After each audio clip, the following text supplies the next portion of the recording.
नमस्कार मुलांनो, आज आपण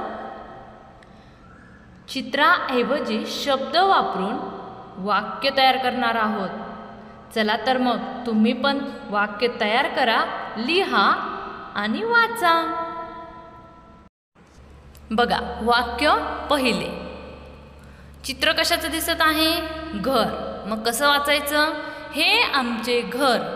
घरात आई बाबा, दादा, आजी, आजोबा व मी राहते।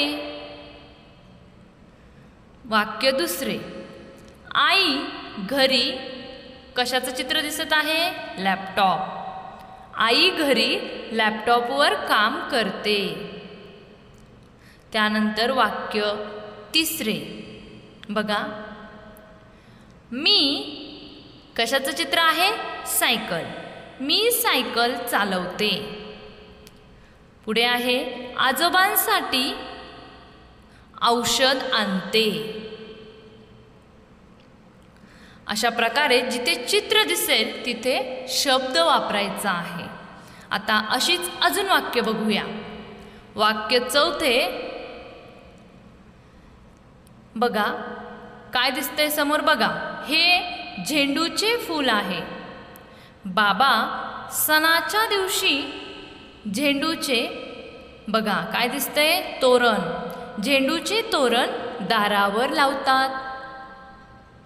त्यानंतर पाचवे वाक्य आहे, दादा घरासमोर रांगोळी काढतो, मी मदत करते। म्हणजे आपण फक्त जिथे चित्र आहे त्या चित्राऐवजी एक शब्द वापरायचा आहे। बघा, आता सहावे वाक्य, ही माझी बॅग आहे। बॅगेत वही, पेन आहे।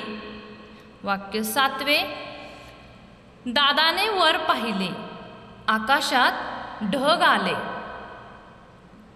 टेकडीवर मोर थुई थुई नाचू लागले। त्यानंतर वाक्य आठवे, काय दिसतंय बघा चित्रात? मुले आनंदाने धावू लागले।